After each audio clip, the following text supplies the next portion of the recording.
Thank you all for braving the elements to come today to our QVCC Town Hall. I am delighted to introduce President Ojakian. Joining President Ojakian is Dr. Alice Pritchard, his Chief of Staff. And also in the audience today, I'd like to acknowledge our state representatives, Danny Rivero and Dauphiné and Pat Boyd. So if you could just stand up and let people see you.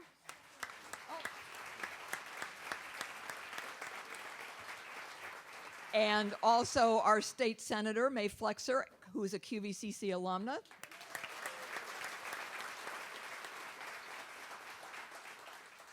We also have with us today our two presidents emeritus, Dr. Robert Miller and Diane Williams.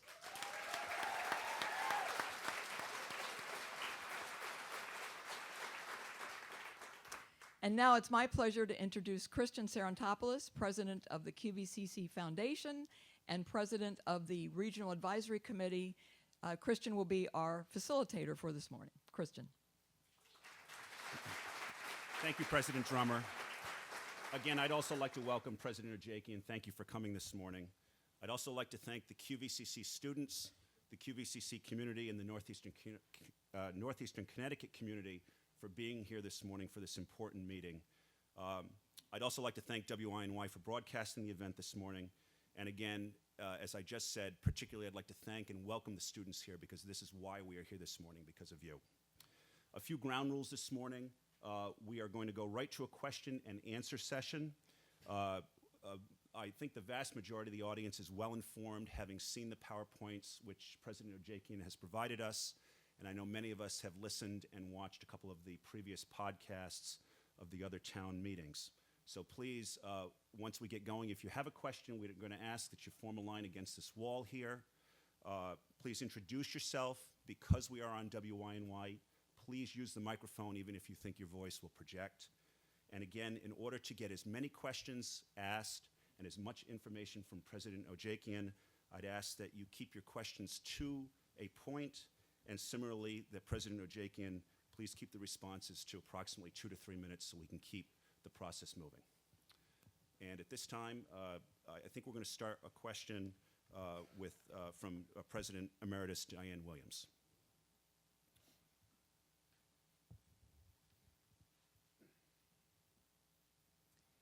Thank you, and mine is both a question and a comment. I served as president here from 1992 until 2010, but I started in this system in 1979, some of you probably weren't born then, as a one-semester temporary faculty member. So I have spent a good part of my career in the community colleges, and I've been president of both this one and an interim president at Mohegan and an interim president at Middlesex. I'm not going to speak to I'm obviously passionate about Quinebaug and the system, but there are people here who will speak to that. What I'm speaking to is what I really see has been a value judgment made about the community colleges when you look at it historically.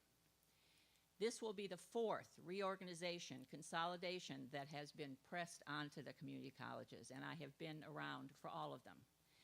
There were two that weren't approved, and then there was, let's merge the offices of the community and technical colleges. It will be more efficient, and we did that. Then the second one was, let's merge the colleges, the community and technical colleges. Not just to save money, but because the tech colleges were dying and somebody had to do something for them. So in the 5 cities that both existed, they were combined. The closest to us here would be in Norwich. The other 7 of us, including Quinebaug, were told, go forth now, you're technical, and here's $50,000 to do it with. So imagine $50,000, you have no equipment, no staff, no anything. Well, clearly we did it because look at the manufacturing center that is here now. So that's but the combination in those colleges where they both were brought together, there was nothing done to facilitate that. Different unions, the colleges spent years working that out. So now we have the merger about 5 years ago that Mr. Ojakian is most familiar with, which is let's take the community colleges and let's put them with the state universities, the 4 of them, and Charter Oak, the online college, and this will create efficiencies. We'll get rid of the existing boards, create a board of regents to look out and advocate for all 17. New name, Gary said it very well earlier, Community isn't even in it. So now we have 17 colleges under a board of regents to create efficiencies that didn't happen. And I've read the materials that Dr. Ojakian has sent out that talk about why, but it had nothing to do with the community colleges. Changes in leadership, not on his watch. Changes in head of the board of regents. So that was number 3. Now number 4 is proposed, $28 million. And when we say savings for state agency, the only thing colleges get is money for people. So you're not going to buy your paper at a better price. When you have $28 million, that's $28 million of people that need to be eliminated from the community colleges. And if you look at the community colleges, this last spring at least, we have 15,000 more students than those 4 universities. We have the majority of minority students. We have the majority of Pell students, which are our poorest students, the way they get their financial aid. Almost all of our students live in Connecticut, so you can assume that there's probably a high probability more of them will remain in Connecticut. And as our financial aid people say, it's the most cost-effective way to get a bachelor's degree. You come here for 2, you go there for 2. So the community colleges are going to take on $28 million worth of savings. That goes very deep into each of the colleges. We talk a lot about 2 Connecticut's. That's from a socioeconomic standpoint. But really, it's not illogical that community colleges would feel, under the Board of Regents, that there's 2 types of public higher education. Time number 4, reorganize community colleges. Universities, they only have to absorb part of the back office consolidation. That the community colleges will as well. I think it's a value judgment about the colleges. I think it's a value judgment about the mission. I think it's a value judgment about the people who work in these colleges, all 12 of them. And I think it's incredible that you would expect this one unit to take on $28 million worth of personnel reduction. So I would ask that you look at that number again, that the burden should be shared with all the colleges under the Board of Regents. So the legislature doesn't just say, and the governor doesn't just say, and the Board of Regents doesn't just say, oh, we support community colleges and their mission. In action, don't put a $28 million reduction in people on community colleges. You've said, and I think we all know it could get worse, and I appreciate the honesty of you saying that.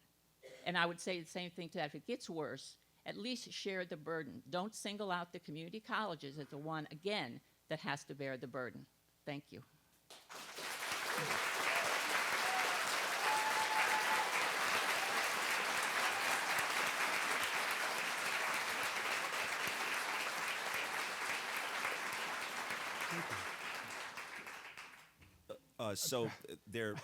And I appreciate the perspective. There wasn't really a question there, but why don't we give you a moment to respond to that in a manner that you'd see fit? Because I couldn't agree with you more about the mission and the value of community colleges. And I can't speak to what happened in the 70s or the 80s or even the 90s, because I was not part of this system. So what I try to do is take a look at sort of the fiscal reality that we're living in, at the financial position of the colleges as a whole, to look at each individual college and try to figure out what's the best approach to try to deal with a projected, at the low end, $38 million deficit across the system, about $750,000 cut to this institution.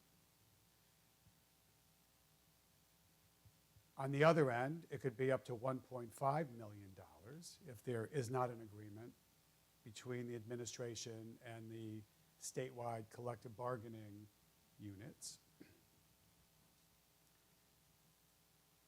A dynamic at the Capitol, and you have your elected folks here who I think could speak to the fact that things are not getting better. The fact that budget negotiations broke down yesterday and people are trading sound bites with each other instead of actually getting to work to figure out what's in the best interest of the state of Connecticut.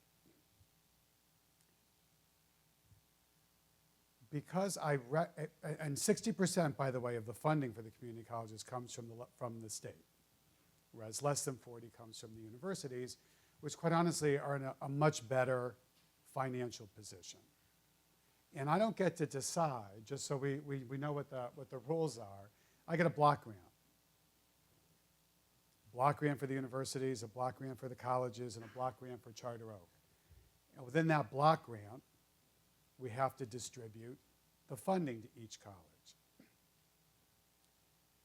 My goal is to keep every institution open.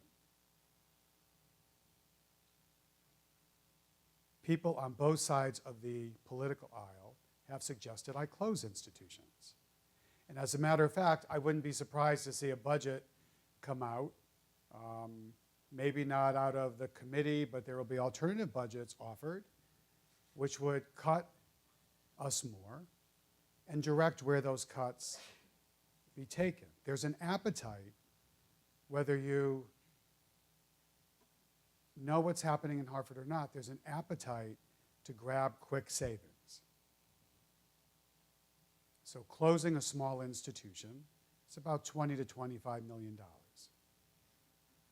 I would fully expect to see a budget from one political party that would say, here's an additional cut to your bottom line, close institutions. I've had those conversations. I've been up there advocating and arguing against that. Even people on the side of the aisle that Senator Flexer sits on have suggested to me that we close institutions. Don't want to do that. Because I do, in spite of the fact that I think we may have a disagreement on approach, and that's why I'm here, to listen to everybody, to ask for help as we move forward.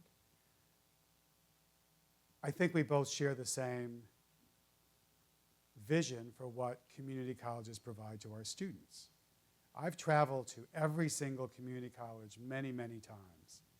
I've met with the students who go to the colleges many, many times. I've had town halls with the students many, many times because I want to hear directly from them what their goals are and what are the obstacles that we put in their way. Great manufacturing program here. And I would thank, not only people in this room, but the governor for providing the vision to put that center here. I think what people sometimes don't understand is there's a difference between what we charge and what it costs. Because if we charge what it costs, we would price out those students who we most want to have in the program. So we've advocated, and we're trying to get additional money to close that gap, but if that doesn't happen, the institution has to bridge that gap. So I want to find a way to keep every location open because I think closing a location would do a disservice not only to the students, but to the community. I want to find a way to achieve an amount of savings. Now, it's a target, right? It's a target and it's a strategy. And I've said all along in every town hall, I was at Central Connecticut State University yesterday, with signs and demonstrators and to talk about, there's a process, a planning process on how we're going to get from here to here. And the presidents, I've asked one of the presidents to lead that effort, to work with the other presidents to come up with options. Because, ladies and gentlemen, if we don't do anything different, we're not going to be responding to the request of the General Assembly that says, stop advocating for more money when you're not changing what you're doing to react to the fiscal condition that we're living in. Then the alternative is going to be to close locations. And I don't want to do that. I know there was this big rumor out here that I was looking to close this one. I was never looking to close this one. I'm not looking to close any. And I had to go to Senator Flexer and say, please, stop that rumor. And I understand what this institution means. Okay, I'm sorry. No, that's fine. And on that positive point, let's move to the next question if we Sure. can. Hi, how are you? Hello, President Ojakian. I'm Heather Vogt, student government president here. I'm deeply concerned for my classmates' futures in regards to the changes that will be occurring very shortly. Were any conversations had with students from QVCC prior to proposing the students' first strategy? I have heard over and over that students are at the center of all decisions. So had you considered making these trips to the community colleges before proposing the strategies? Will there be changes made to the strategies after having these town halls? I mean, absolutely. The purpose of these town halls, right, is actually not to torture myself, but to, I mean, it's not. It's really to hear what the concerns are and to have folks either here or through emails. I spend half the night and first thing in the morning responding to emails I get from people who aren't comfortable in this setting speaking, is to get ideas. I went to the Student Advisory Committee, which has representation from this institution, and talked about what we were going to be looking to do. We have one of your student regents who's going to be on the steering committee, and we'll be going around and trying to understand and having student input as this proceeds. But unless I proposed a strategy for how to deal with the fiscal situation, I thought, quite honestly, I would be irresponsible. I don't want to just pass on cuts to institutions and say, deal with it. We need to find a better way together to move it forward so that the services and the educational quality you have come to know and expect can continue. But doing nothing would and I hate to keep saying this, doing nothing and just saying we're going to absorb the cuts would mean that we would have to look at really closing locations, and I don't want to do that. So I look forward to working with you as this process continues. It's a process. Thank you. Thank you. And President Ojakian, we're live. You've indicated an opportunity for people to contact you by email. Could you give that email out so that the public and if those who can't be here today can contact you? And if you don't know it, we can. I don't actually know what my right. email address So is because I have to tell you something. Since we merged, I have two. All right, Now, how does that make sense? So hopefully we can get that before the morning is over and we'll be able to Yes, we will. provide it. We Thank will, you. absolutely. Next question, absolutely. please. Dr. Ojakian, hi. It's president, not doctor. I don't want president. anybody to think Okay, I'm faking I have a PhD. Okay, Okay, I don't want to fake that I have presidents either, so I'm doctor.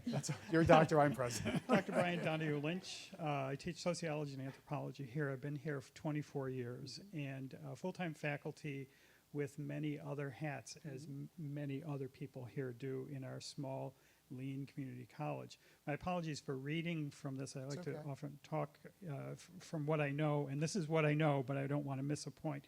This question is about access to higher education in the euphemistically sometimes called quiet corner, where there is otherwise little access for our students to higher education.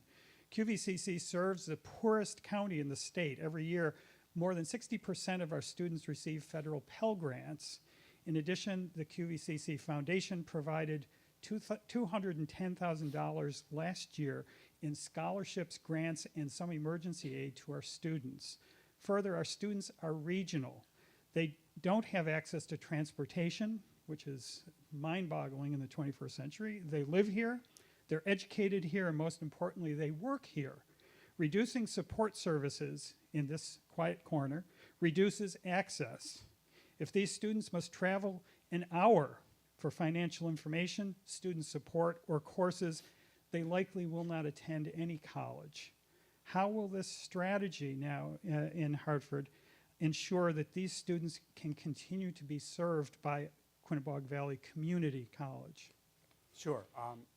I'm actually looking to continue the local access for students, which is why we're not entertaining closing this campus, because I do realize, not only in my drive out here, but in talking to the students, what access means to them, what services mean to them on this campus. So the intent of the strategy is not to diminish those services. The intent is, at some point down the road, is to have a conversation about how can we put more resources into the campus for student service, for faculty that is needed in certain areas. And wouldn't it be nice at a certain point in time to have a conversation about no tuition increases at all? But we have expenditures and we have revenue. And just like at everyone's checkbook at home, it's got to somehow balance. And I'm not looking to have it balance on the backs of the students. So I really would respectfully request that people think about different ways to close the budget gap. If you have a budget gap of $1.5 million here next year, what's gonna get cut? I mean, I give the money out to institutions, and they decide how they're gonna allocate the funds at the institution. You know, enrollments are going down, so revenue's not coming in. I want to make sure that we have all of the campuses so that students are not disadvantaged. But we cannot shy away from the fact that we have a very serious financial situation in the state of Connecticut. Thank you. President Ojakian, just a quick follow-up. Specifically was mentioned, I know this is a question that the students have talked to me about, financial aid, for instance. If a student has to go, and your PowerPoint presentation seemed to suggest that the first, and I don't have the exact number, but $13 to $15 million or so is going to be consolidating those types of services into a more of a direct location in Hartford. So how does a student in Northeastern Connecticut who needs to talk to the financial aid office, that financial aid office is not only counseling how they can afford it, but also providing additional face-to-face support. Absolutely. How does that type of communication continue when our students can't get to Hartford? I think is part of the question. Absolutely. And so let me explain to you what's actually being discussed. And it's a follow-up to a conversation we started last summer when I convened work groups around different functional areas to say, can we figure out a way to do things differently? And the financial aid was one of them. What I'm looking to do is see if there's a way that we can integrate the processing function of the financial aid system so that people are no longer being inundated with the administrative part of the application process, so they have more time to actually interact with the students. When I've traveled to some campuses, what I found is if they have two people in a financial aid office, one is busy processing applications, and oh, by the way, might be the veterans coordinator as well, and one person has the time to interact with students. What I'm trying to figure out, working with all the stakeholders on the campuses, is can we find a way to integrate the processing piece of that so we can free up the resources on the campus to interact more directly with students. I am not looking for students not to have the local access to a financial aid office, an admissions office, any of those functions that need to be student-facing. I am not looking at all. I'm looking to find a way so they can have more face time with these people. Thank you. Next question, please. Good morning, President Ojakian. Morning. My name is Christine Malott, and I, too, have been here for over 18 years and am a graduate. And I'm going to read directly from here so I don't miss a point. We consider all of our employees to be student-facing because of how lean we are. For example, our Director of Student Services / registrar also advises students. Our second shift maintenance workers are the only employees besides faculty who are here in the evening to direct students or help if a faculty member requires assistance. How does the proposed strategy justify devaluing certain staff members as non-student facing when in our reality, all are student facing? That's a very good question. And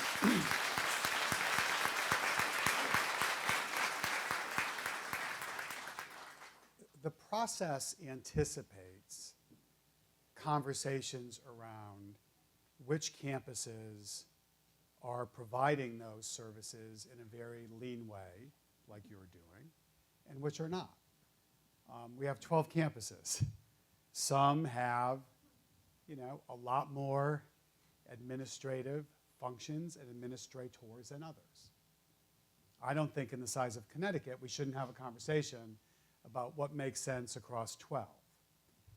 So it's not devaluing, it is saying we no longer can have the same level of administration that we currently have as a totality.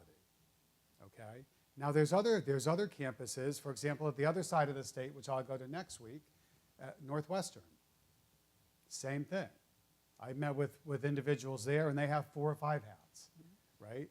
And so it's not to say Quinebaug is going to look dramatically different. It's to say we need to have a conversation as to how we can close a budget gap and make some of those areas leaner and more efficient. You would be surprised if you went to other colleges what those layers look like. And when cuts happen, where do cuts happen on some of those campuses? They happen in student service areas. They happen in library hours. They happen in security. They don't happen in the administration. So I'm looking not to replicate the same numbers across 12, because I know that this institution is lean and that you do a lot with a little. But that's not the case in many of our colleges. And we just need to find a different model to make sure that everybody's living in the same fiscal environment. Like ours? Well, I mean, but wouldn't it be nice, though, at some point, honestly, let's have this conversation, wouldn't it be nice at some point to say, let's put more money into those areas where you are now splitting functions? Wouldn't it be nice to have like one veterans coordinator and one, I mean, why should, because when people share functions, what happens is they do the best they can and they work really hard and get everything done. But I think we do a disservice to you and to the students not to have the support that you need. So by having a different model, you'll be able to have those resources in probably year 3, right? Because it takes a couple years to really work the process out. We would have resources to do that. And we would also have resources so we could have a conversation about not raising tuition. I mean, even if we raise tuition by 2.5% and it's $8 a month, that still negatively impacts people. I totally understand that. And we're never going to be able to offer free anything in the state of Connecticut. You have your elected representatives here who can tell you, the days of free are gone. So, I'm looking for your help and your counsel and your advice on how we get there. Thank you. Next question, please. Good morning. My name is Jeff Paul. I'm president and owner of an aerospace manufacturing company. We have 3 locations across New England. We employ 650 people. Our largest facility is about 20 minutes away in Eastford, Connecticut. Our core strategic plan, it really revolves around growth. We bought the business, my business partner and I, 20 years ago. We had a little over 200 employees. We have 350 today, and we're growing. We're on 2 of the biggest growth programs in the commercial market right now, and that's going to fuel growth for the next 3 to 5 years. In order to support that growth, we need a great many things, but the most important thing we need is a workforce that's got the skills, knowledge, and ability to support what is a very technical business. We have to produce complex shapes out of aerospace alloys to very exacting tolerances, and that puts a tremendous amount of emphasis on the skills of the workforce. And we say that, for the talent that we need, we can either buy it or make it. When you drove in and got off 84, there aren't many other businesses out here that do what we do. So probably 16 years ago, we really committed ourselves to making the talent. We developed our own apprenticeship program. But what we quickly realized is that people didn't have the fundamental math and blueprint and metrology knowledge that they needed.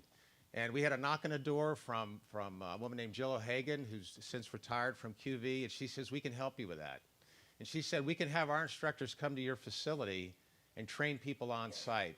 And that was the beginning of a beautiful relationship between Whitcraft and QVCC.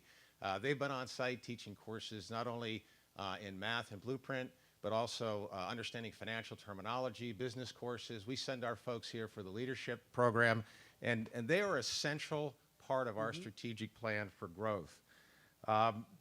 And that's expanded to UConn and WPI, and so a lot of the folks that were educated here went on to UConn to get engineering degrees or WPI, and they've come back to work with us. The going rate for a mechanical engineer is like in the mid $70,000 a year, plus benefits on top of that. So most all the people that graduate from the manufacturing program here have jobs. Most of those jobs are in the state. The state has a problem where there's an exodus of people that are high-income earners that are leaving the state. My first question is, how does the state plan to close this budget deficit without the retention of workers that work in high-paid industries like aerospace, that are engineers, programmers? How do you plan on doing it without those workers? Well, let me just say, first of all, I'm not the state when it comes to. You've been referring back to the realities that the state budgeting process imposes. So let me tell you what we are doing in the system, right? Because I go up and advocate. You can ask folks all the time for our system, and that we should be viewed as an investment in the future and not an expense, right? But there seems to be, and no disrespect, because I don't know where people fall on the budget. I've had conversations with Senator Flexer, I know where she is that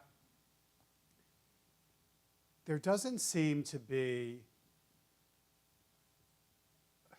an effort to prioritize funding, okay? Because when you have problems, just like in your own household, what you do is you prioritize how you're spending your money.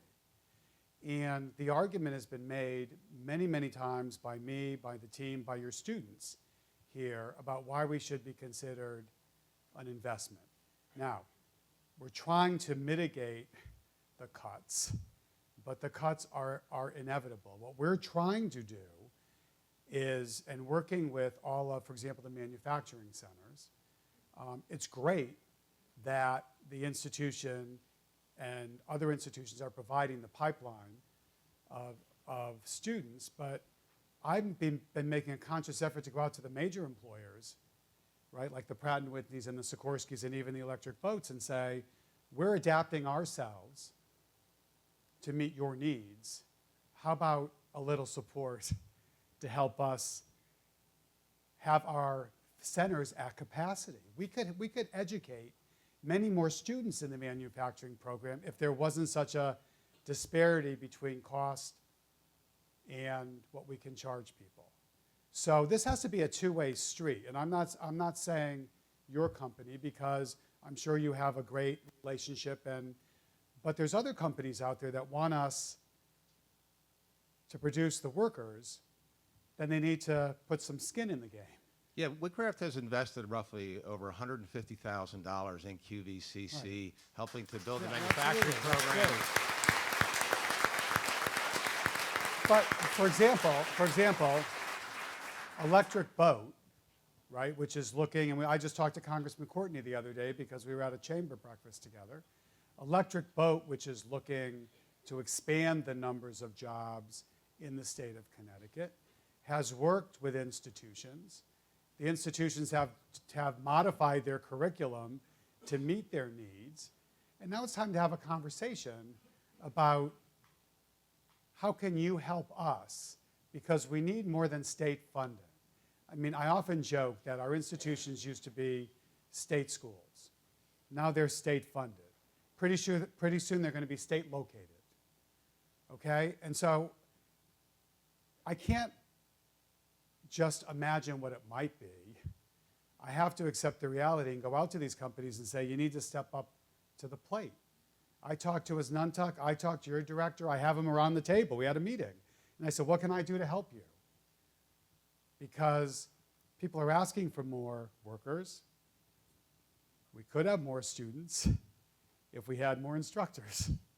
And we can't have more instructors unless we have more money.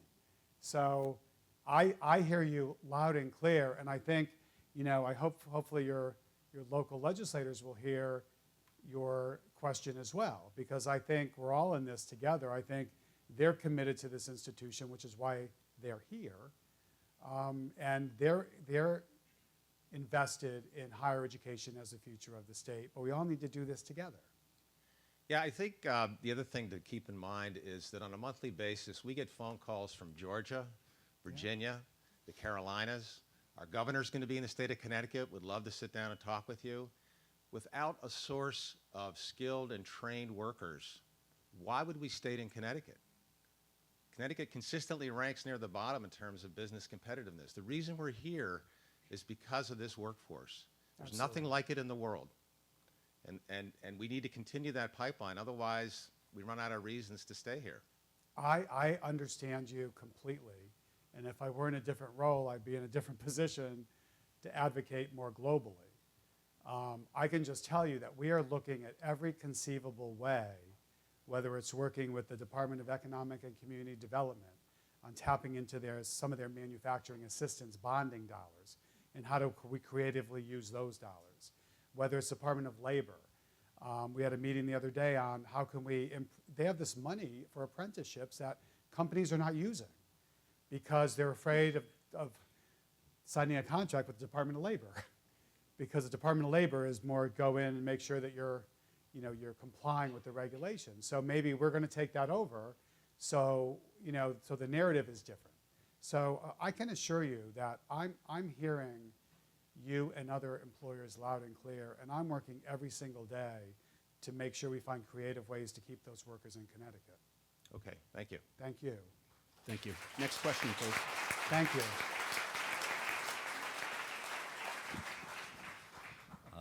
I'm Bill Brower. I represent LIR, which is the adult learning community here at the college.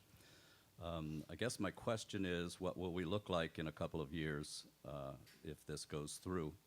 Currently, we have 415 members in our group. It's the biggest bargain in education in Connecticut. I think the only school that comes close to our numbers is maybe Norwalk Community College. UConn has 80 members in their group, but that's because they're not a community college.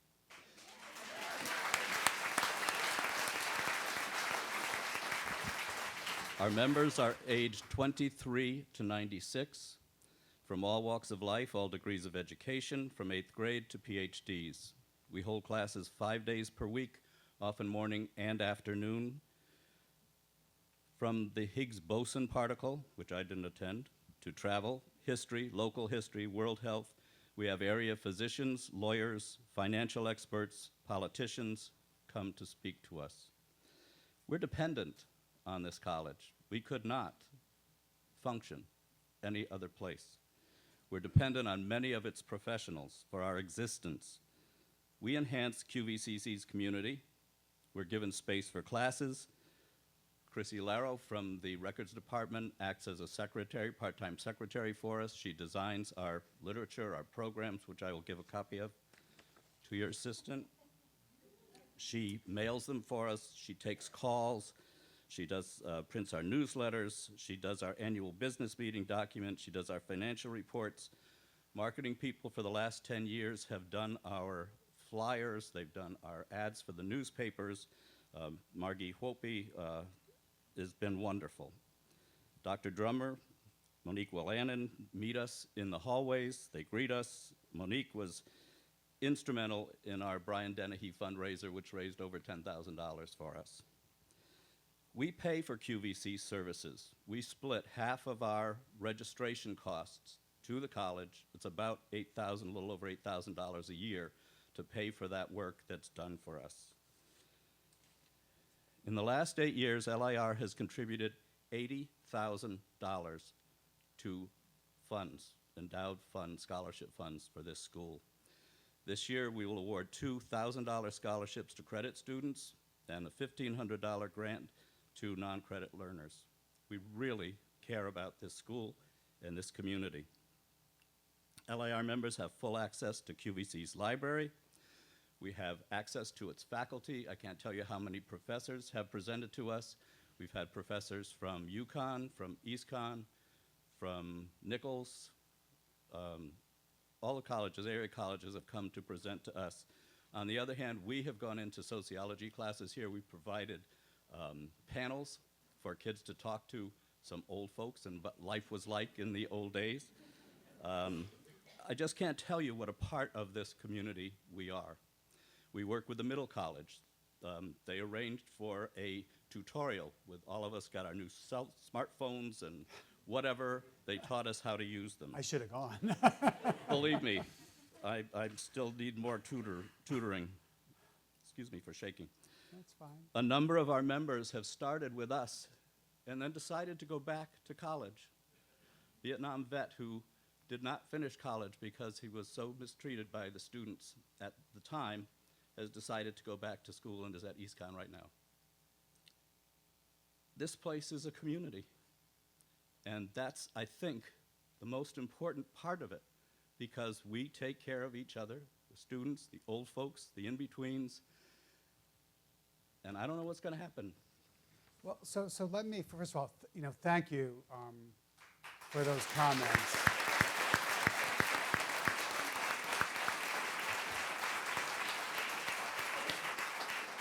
And thank you for all of the contribution that you've made, both financially and also, sounds like you lead the group.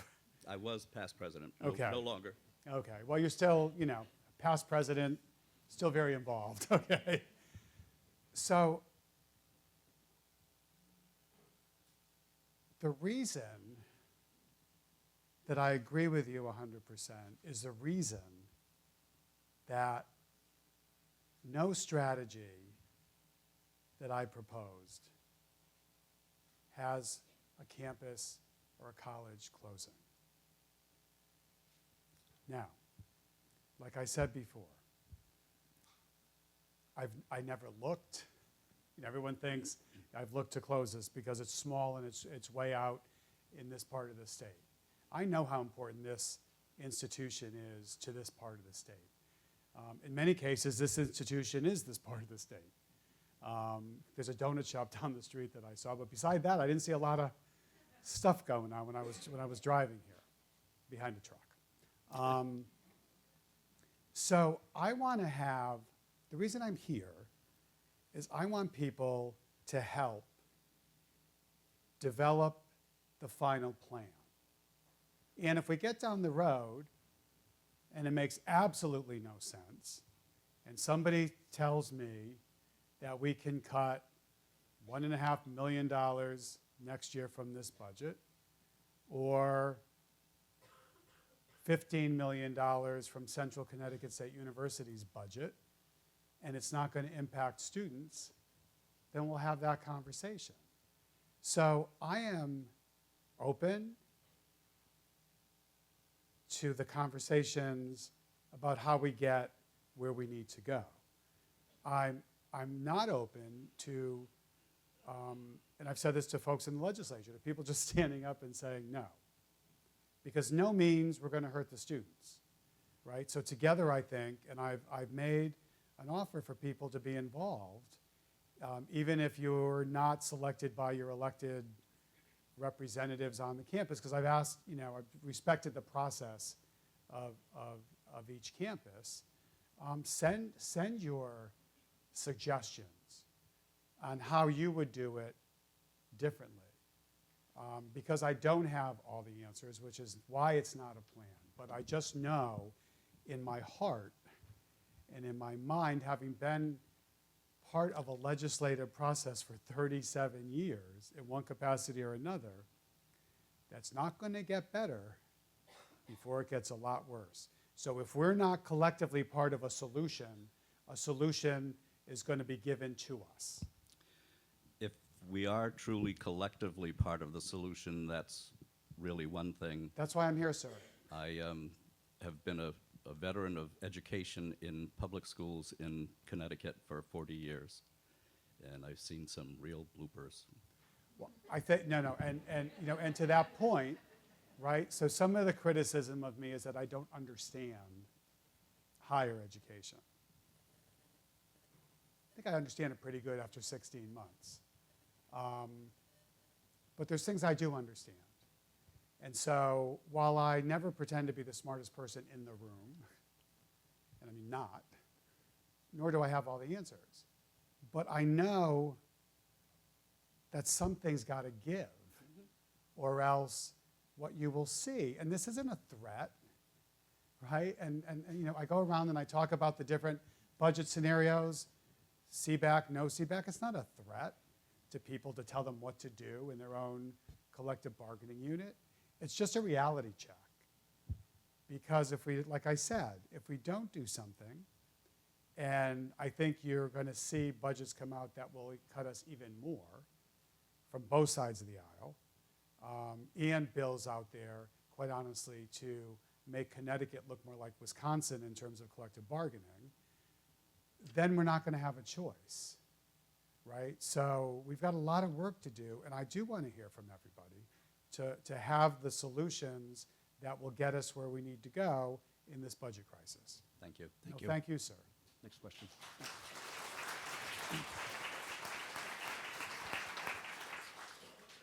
Hi, my name is Devin Harris, and I am the representative to the Student Advisory Council, where I get the opportunity to go every month to the Board of Regents office building and represent my classmates, as well as one representative from each one of the schools in Connecticut.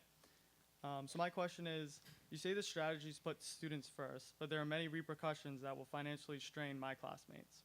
First, tuition is increased by 2.5% for the fall. And second, there are many fees added or increased. Specifically, we have a new manufacturing facility, which is great, run by these two right here.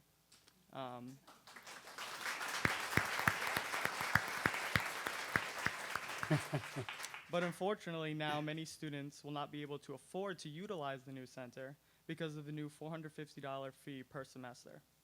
The same has happened to the art and science classes, where we were hit with a $300 increase in fees.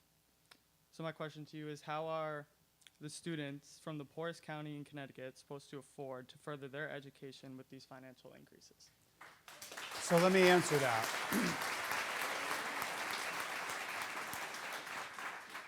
Because when we had to have a tuition discussion, right, because we're not at the point where tuition can't be part of the equation, I thought the increase was a responsible increase. It was less than the last couple of years. And so students, this is a very interesting equation. Students were unhappy because it was an increase, and some administrators were unhappy because it wasn't high enough to bring more revenue into the institution. The fees, quite honestly, were brought by some of the presidents as a way to kind of help some of the institutions are really, really struggling financially. Since the board voted on those fees, we've heard from students, and there was one student at Norwalk who, at one of my early town halls, who brought up this issue, sent me a long email, right, with some of the specifics. And my team now is reviewing how we can be sensitive to those concerns, maybe cap the fees. Part of the manufacturing fee was to try to bridge that gap. But there's unintended consequences of what happened. As soon as I heard what the impact was, we immediately put the team together to figure out how to either cap them or reduce them or to be responsive to your concerns. So we hear the concerns, and whenever we hear the concerns, we try to fix it.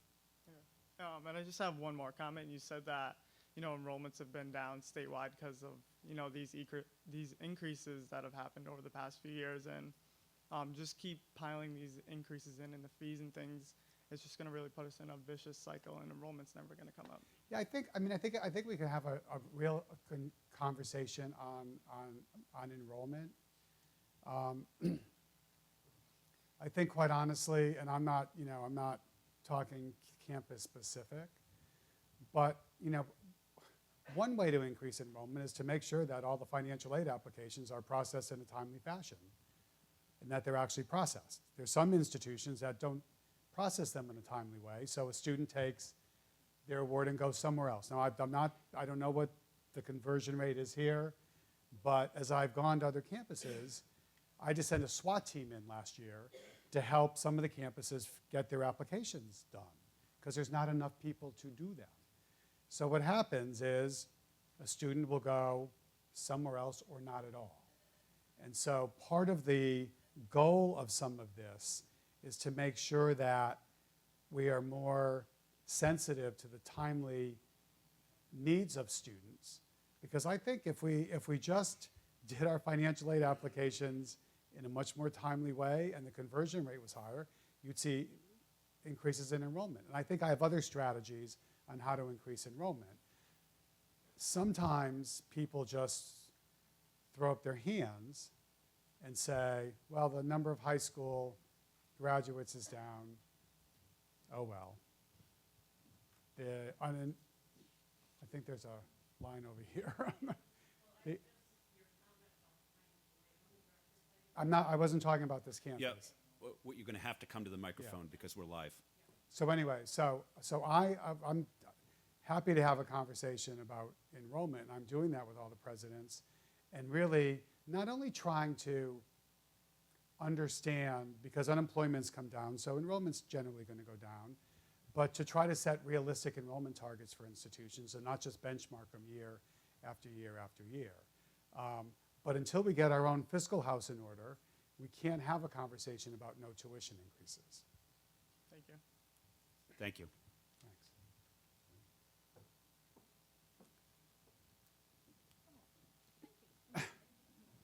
Thanks. Again, I'm Kim Rich. I'm the Director of Financial Aid here at QVCC. QVCC has always ranked even above Nantuck with our completion rate for our applications. So to group every school into your SWAT team, that's not something that happens here. There are places like, we use the batch processes. We use, and there's only 2 of us in the office. We cover here and Willimantic. We don't have clerical staff. We don't have anyone else. And we both address students daily. So I really do take offense when we're not recognized at being one of those schools that does use the batch processes, and we are constantly above all the rest with our completions. I think what I said, no, what I said, I think what I said is I wasn't lumping everybody together. I said I did not know what the conversion rate was at this institution. Well, before I would think making a comment like that, you would know. I was talking about different the colleges. I was talking about the 12 colleges all Right. together. That's all. Right. That's all. And I can follow up with an email to you to Well, let maybe you know. maybe you should volunteer to exactly. participate on the financial Well, aid. I have volunteered, but I've heard nothing back. Well, did you volunteer with so- your local union rep? Because that's the process. And what I don't want to do is get into a one-on-one yeah. conversation. Okay. So, Why don't you and Alice Yeah. or you and I Yep, speak very good. afterwards? Very Because good. and that will Yeah. work. Okay, great. Thank you. Next Thank question, you. please.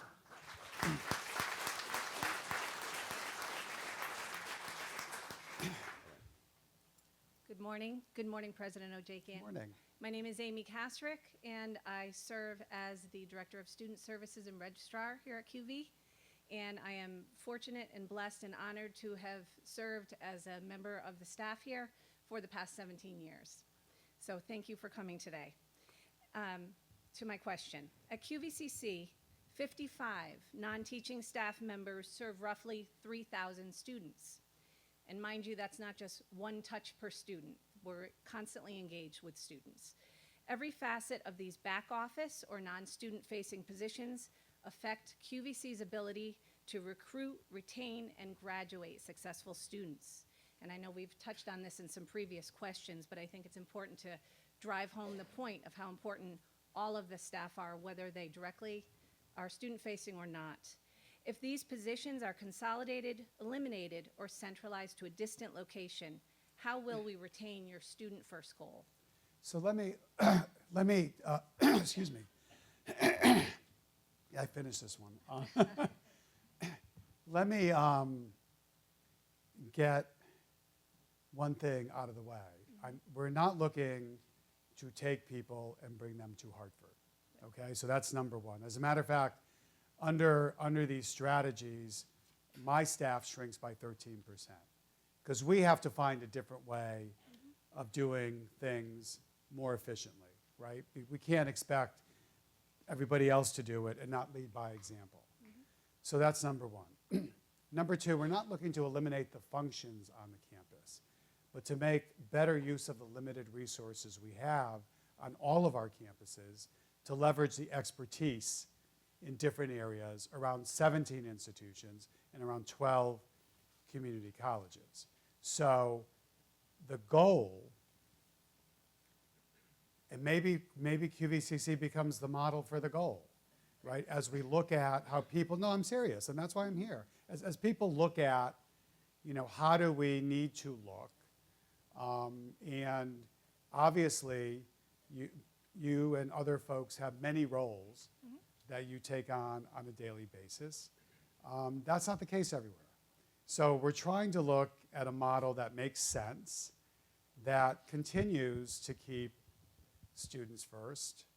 And I think we can disagree maybe on strategies and how we get there and have a constructive conversation. But I think we have the same goal. And, people have questioned my motivation for doing this. And some of the town halls, people have held up signs with the question mark after students first. And after being the president for 16 or 17 months, I am now more invested than ever in the students. So we have the same goal, we have the same motivation, and I think together we can figure out a way to get there that continues to have the campuses serve the students, and then figure out a different way, because we're going to get cut. As a follow-up, given that we are so lean here and you're hearing the stories about how people are multitasking in terms of their facing students and helping the students directly, you have a target goal to consolidate and eliminate staffing and deal with those issues that you've been talking about. How do you get to those numbers if you look at this institution, for instance, and say, we've got 55 people here, they're all doing their job? I mean, how do you make the numbers work because all your of the numbers, and your I'll be very proposal seems clear, to say absolutely. we've got to make enough cuts in personnel. How do you possibly not Now, touch we us, have- even if and- those functions are necessary? In coming up with the target, which is an estimate, we took a look across the whole system, and we took a look at all the community colleges, and we know who's lean and who's not. And we made some assessment of how other institutions might be a little leaner. We also took a look around all 17 and said, over a 2-year period, it's reasonable to expect that the workforce might be reduced by 400 to 450 people. We have 11,000 people in the system. So I monitor retirements every month. We have a hiring freeze because I want to make sure that folks know that this is a serious endeavor, and that what we need to do is really look at how we're filling strategic positions on our campus. Because in some places,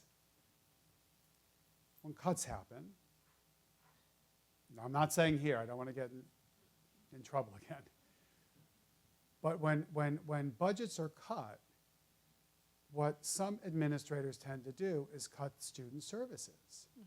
And they don't cut their own administration, which in many places is not as lean as it needs to be.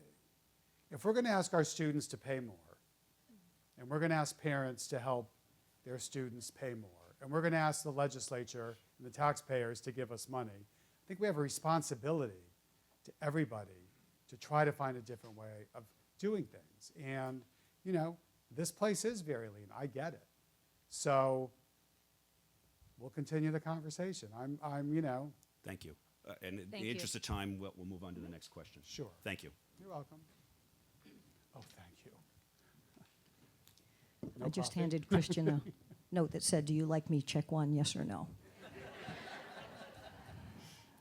Does anyone else feel like we're sitting at Disney's Hall of Presidents today? I'm completely intimidated being in So am I. in the front row. You should be. Let me So say am good I. morning. I am. That's a great thing. That is a great I thing. listen. I listen to people. We can tell, and I'm very encouraged by the further in we get, the more I'm getting encouraged by some Well, and of that's the why I answers. come here, quite honestly, I'm here. because I want to hear from people.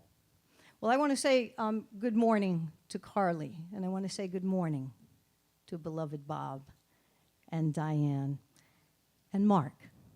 I will call you Thank you. That's Mark. why I prefer to be called Mark. because It's my name. well, it's your name indeed, and with no disrespect, it's a term of endearment because you've come here today to meet our community college family, and indeed, that's what we are. My name is Linda Colangelo. I am a proud alumna of my beloved QVCC and avid supporter of it, and I am the Education and Communications Coordinator for the Northeast District Department of Health, which covers 12 towns in northeastern Connecticut. But today, I also represent our public health system partners. The HealthQuest Northeast Connecticut Coalition. We're a strong branch of the QV family tree, and I'd like our members who are here from HealthQuest to please stand up and just be recognized quickly if you're a member of HealthQuest. We just want to acknowledge, we want Mark to be able to see this is the system that you're talking about here, Mark, representing Day Kimball Healthcare and our chamber, Putnam Economic Development, Teague, a social service agency, AHEC, WINY Radio, NOW organization, the Y is here. These are the systems. Thank you, partners, for being here with us today. We're hearing that word a lot today, systems. And Mark, in one of your slides, you described system as a purposeful organization of interrelated and interdependent entities which are dedicated to a common goal. And indeed, we know that we are interrelated. We are interdependent. Because here in Northeastern Connecticut, we know that what impacts one impacts all of us, often, all too often, with far-reaching cascading consequences. But also here in Northeastern Connecticut, we know that we wake up thirsting to contribute to our next common goal. It's how we feed our hungry. It's how we fight cancer in Northeastern Connecticut. It's how we support our veterans. It's how we build a YMCA. It's how we saved our hospital. It's how we protect the last Green Valley. And it is how we will sustain this beloved college. It's going nowhere. And we who live here know that. We are a system of model partners. You just used that term. We are model partners here who understand that a healthy student is indeed a better learner. And to that end, as a HealthQuest partner, QVCC has instituted numerous health initiatives. You noticed the sign as you drove in. We've become a tobacco and vape-free campus. We've implemented walking clubs to increase physical activity, raise garden beds to improve nutrition, and we're supporting heart-healthy lifestyles here on the campus. Even last week, an Earth Day event that was conceived and planned and